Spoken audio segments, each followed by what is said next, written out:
So, jom kita buat rumusan sikit. So, rumusannya adalah conclusion. Conclusion.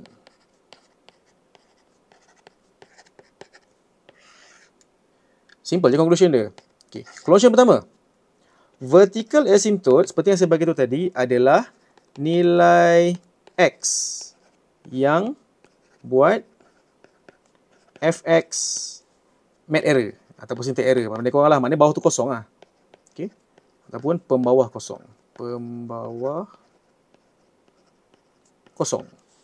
Okay. Manakala untuk kes yang horizontal asymptote, ni menarik sikit dia punya kesimpulan ni. Untuk kes horizontal asymptote, kan tadi kan ada 3 kes kan. So, kes yang pertama adalah sama power. So, kalau sama power, your answer, okay, your answer, any number kecuali kosong. Okay, bila awak punya jawapan tu, awak punya soalan limit tu adalah kes yang sama power atas bawah, your answer will always a number kecuali kosong. Kes yang kedua, kalau power bawah lebih besar daripada atas. Kat sini kes dia, your answer will always be 0. Ini y sama dengan kan, saya lupa. Answer dia y sama dengan. Y sama dengan any number kecuali 0. Okay, so ini y sama dengan 0. Manakala last kali, untuk kes yang power atas lagi besar daripada bawah. Okay. So, horizontal asymptote tak wujud. Okay, tak wujud.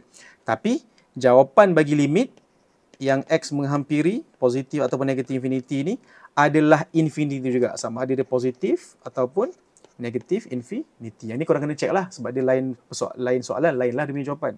Okay. Cuma nak bagi tahu lah, in general, if you have power atas lagi besar daripada bawah, your answer first, horizontal asymptote tak wujud.